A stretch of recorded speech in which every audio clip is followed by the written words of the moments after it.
नमस्कार दोस्तों, स्वागत है आप सभी का। दोस्तों आज जैसा कि आप जानते हैं इस चैनल के माध्यम से लेखपाल भर्ती के लिए डेली एक प्रैक्टिस सेट प्रोवाइड किया जाता है जिसमें कुल 25 प्रश्न होते हैं जिसकी पूरी व्याख्या की जाती है। तो उसी क्रम में आज ये 12वां प्रैक्टिस सेट है जिसमें हम कुल 25 प्रश्न सामान्य अध्ययन के सॉल्व करेंगे, जो कि लेखपाल भर्ती परीक्षा के लिए काफ़ी महत्वपूर्ण है क्योंकि ये प्रीवियस ईयर क्वेश्चन से काफ़ी रिलेटेड हैं और इनकी अच्छे से व्याख्या की जा रही है। और इसका जो PDF है वो उपलब्ध है, आप उसको प्राप्त कर सकते हैं हमारे टेलीग्राम चैनल पे, जो कि लिंक आपको उसका डिस्क्रिप्शन बॉक्स में मिल जाएगा। ठीक है दोस्तों, तो शुरू करते हैं आज का पहला प्रश्न। पहला प्रश्न क्या है?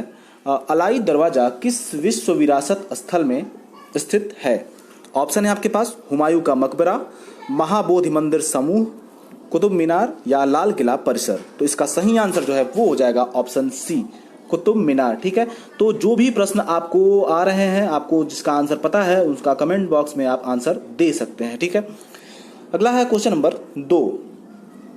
किस दवा का एक मधुमेह रोधी दवा के रूप में प्रयोग किया जाता है? ठीक है, रूप में ये गलत लिखा है यहाँ पे, थोड़ा सा इसको सुधार लीजिएगा। ये रूप है, किस रूप में प्रयोग किया जाता है? ऑप्शन है आपके पास मेटफॉर्म, जोलपीडेम, प्रोमेथाजाइन और हाइड्रालेजिन। तो इसका सही आंसर जो हो जाएगा वो होगा ऑप्शन ए, मेटाफॉर्मिन होता है। ये मेटाफॉर्मिन जो होता है ये मधुमेह रोधी के रूप में इसका प्रयोग किया जाता है।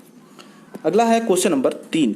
प्रकाश संश्लेषण वनस्पति कोशिका में स्थित किस भाग में ये होता है? इसका आंसर देना है आपको कि किस भाग में प्रकाश संश्लेषण की क्रिया होती है। तो ऑप्शन है आपके पास राइबोसोम्स, क्लोरोप्लास्ट, न्यूक्लियस या माइटोकॉन्ड्रिया। तो काफ़ी इंपॉर्टेंट प्रश्न है और बहुत ही आसान प्रश्न है। जैसा कि आप अगर थोड़ा भी आपने पढ़ा होगा तो इसका आंसर आप बता सकते हैं, तो प्लीज़ कमेंट बॉक्स में आप आंसर जरूर दें।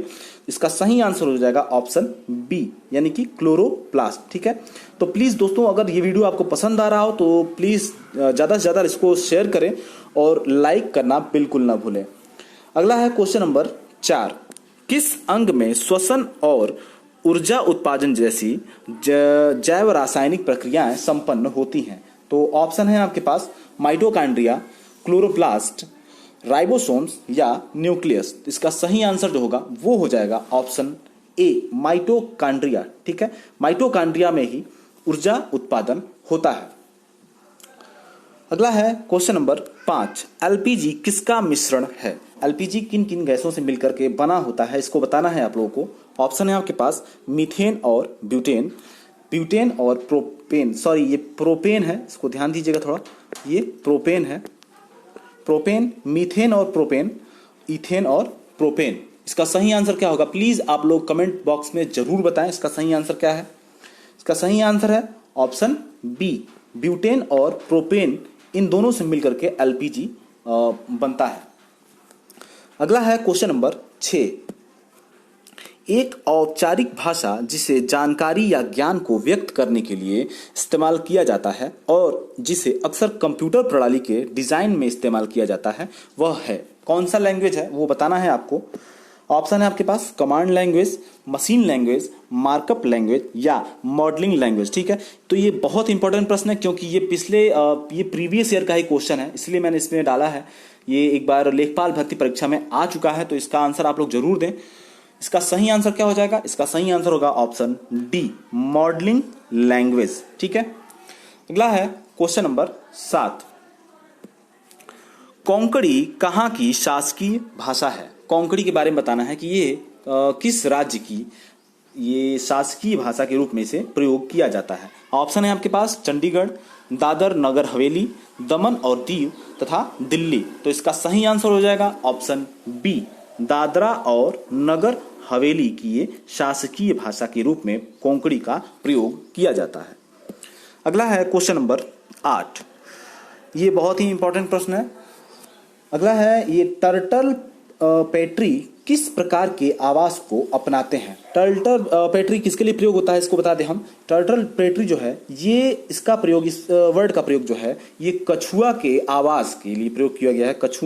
कछुआ के लिए आवास के लिए। ठीक है, हर प्रकार के जो कछुए होते हैं उनके आवास का जो बात होती है उसे टर्टल पेट्री कहा जाता है। तो यही पूछ रहा है कि जो कछुए का जो आवास होता है वो किस तरह का होता है, कहां पर इनका आवास पाया जाता है।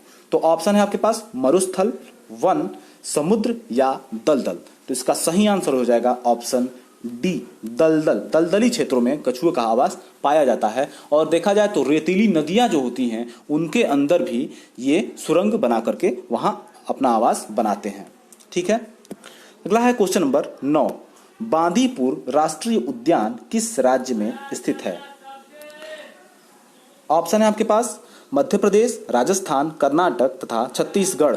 तो इसका सही आंसर हो जाएगा ऑप्शन सी, कर्नाटक में बांदीपुर राष्ट्रीय उद्यान स्थित है। अगला है क्वेश्चन नंबर 10। भारत का पहला समाचार पत्र कौन सा है? ये कई बार ये प्रश्न पूछा जा चुका है अलग अलग परीक्षाओं में। तो इसका सही आंसर क्या होगा आप प्लीज कमेंट के माध्यम से हमें जरूर बताएं। ऑप्शन है आपके पास Bombay Gazette, Bengal Gazette, Bombay Times या हिंदुस्तान टाइम्स। तो इसका सही आंसर हो जाएगा ऑप्शन बी, बंगाल गजट जो है ये भारत का पहला समाचार पत्र है। अगला है क्वेश्चन नंबर 11। भारत के किस राज्य का सबसे लंबा समुद्री किनारा है? सबसे तटीय भाग जो है सबसे लंबा किस राज्य का है ये बताना है। ये भी कई बार प्रश्न पूछा जा चुका है। ऑप्शन है आपके पास केरल, तमिलनाडु, महाराष्ट्र या गुजरात। तो साथ ही साथ एक चीज हम बता दें कि जो सबसे छोटा जो समुद्री तट है वो है गोवा का। ठीक है, ये आपकी जानकारी के लिए बता दें, बहुत ही इंपॉर्टेंट ये भी है, कई बार ये पूछा जा चुका है। बाकी जो इसका सही आंसर है वो हो जाएगा ऑप्शन डी, गुजरात का जो है सबसे लंबा समुद्री तट गुजरात का है और सबसे छोटा समुद्री तट गोवा का है। अगला है क्वेश्चन नंबर 12। लंदन किसकी राजधानी है? ये सबसे आसान प्रश्न है इस टेस्ट सीरीज का, इस प्रैक्टिस सेट का। तो ऑप्शन है आपके पास फिलीपींस, मालदीव, स्पेन या यूके। इसका सही आंसर हो जाएगा ऑप्शन डी यानी कि यूके। ठीक है, अगला है क्वेश्चन नंबर 13। एडोल्फ हिटलर कहाँ का शासक था? कहाँ का था इसके बारे में बताना है कि किस देश का निवासी था ये। ऑप्शन है आपके पास फ्रांस, जर्मनी, यूके या स्पेन। तो इसका सही आंसर हो जाएगा ऑप्शन बी, जर्मनी का। एडोल्फ हिटलर जर्मनी का था। तो साथ ही साथ एक रिक्वेस्ट और करना चाहेंगे कि जो लोग भी चैनल पे नए हैं कृपया चैनल को सब्सक्राइब जरूर कर लें और प्लीज वीडियो में कमेंट के माध्यम से हमें जरूर बताएं कि वीडियो कैसा लगा और किसी भी प्रॉब्लम में अगर कोई दिक्कत होती है तो उसको भी आप साझा हमसे कर सकते हैं। अगला है क्वेश्चन नंबर 14। बाबर किस वंश का शासक था? ऑप्शन है मुगल वंश, नंद वंश, मौर्य वंश या हर्यंक वंश। इसका सही आंसर हो जाएगा ऑप्शन ए, मुगल वंश। बाबर जो था मुगल वंश की इसने स्थापना की थी। ठीक है, अगला है क्वेश्चन नंबर 15। जेबी डनलप ने किसका आविष्कार किया था? आविष्कार बताना है। आविष्कार भी काफी पूछा जाता है यूपी SSC के परीक्षाओं में, इसलिए उसके लिए काफी इंपॉर्टेंट है। तो इसका जो ऑप्शन है pneumatic rubber tyre, car music system, steering wheel या डीजल इंजन। इसका सही आंसर हो जाएगा option A, pneumatic rubber tyre. अगला है क्वेश्चन नंबर 16। जब नेट टार्क शून्य है तब कौन सी अवस्था क्या चीज स्थिर हो जाएगा? ऑप्शन है आपके पास बल, कोणीय वेग या रेखीय वेग या त्वरण वेग, त्वरण। तो इसका सही आंसर क्या हो जाएगा? इसका सही आंसर होगा ऑप्शन बी, कोणीय वेग जो हो जाएगा वो स्थिर हो जाएगा अगर नेट टार्क शून्य है तो।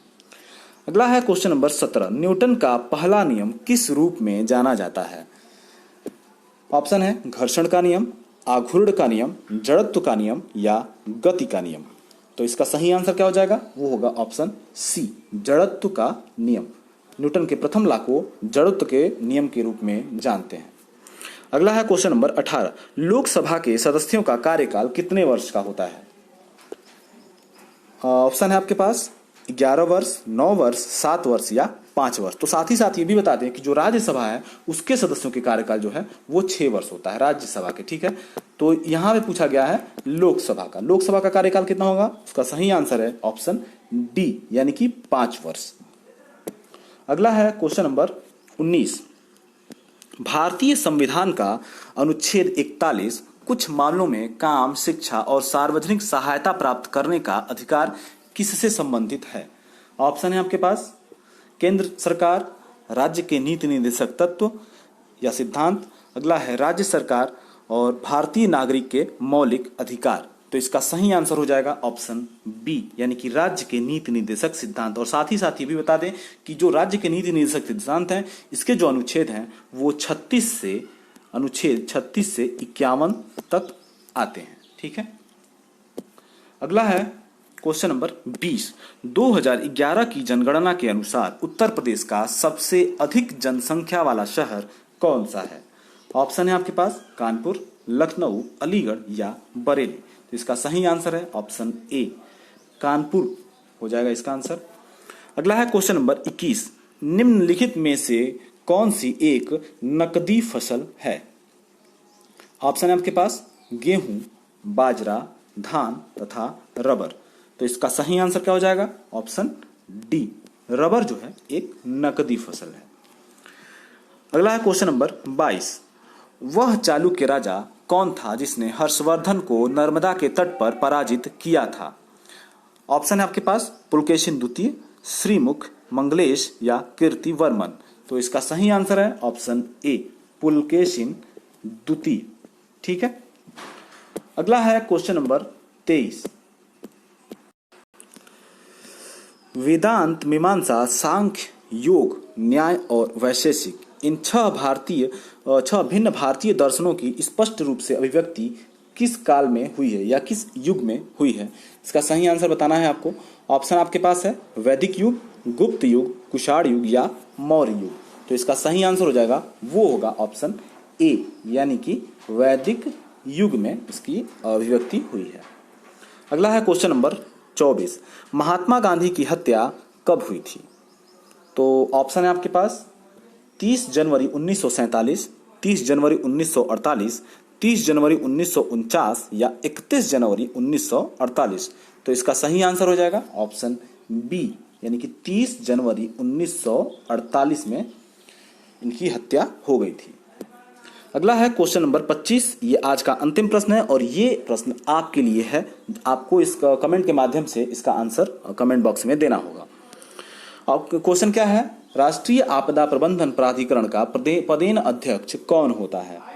ऑप्शन है आपके पास राष्ट्रपति, गृह मंत्री, प्रधानमंत्री या उपराष्ट्रपति। ठीक है, तो इसका आंसर आप सभी को कमेंट बॉक्स में देना है। और प्लीज़ वीडियो कैसा लग रहा है आप कमेंट के माध्यम से हमें ज़रूर बताएं। और प्लीज़ वीडियो को लाइक करें और ज़्यादा से ज़्यादा शेयर करें। फिर मिलते हैं अगली वीडियो में। धन्यवाद।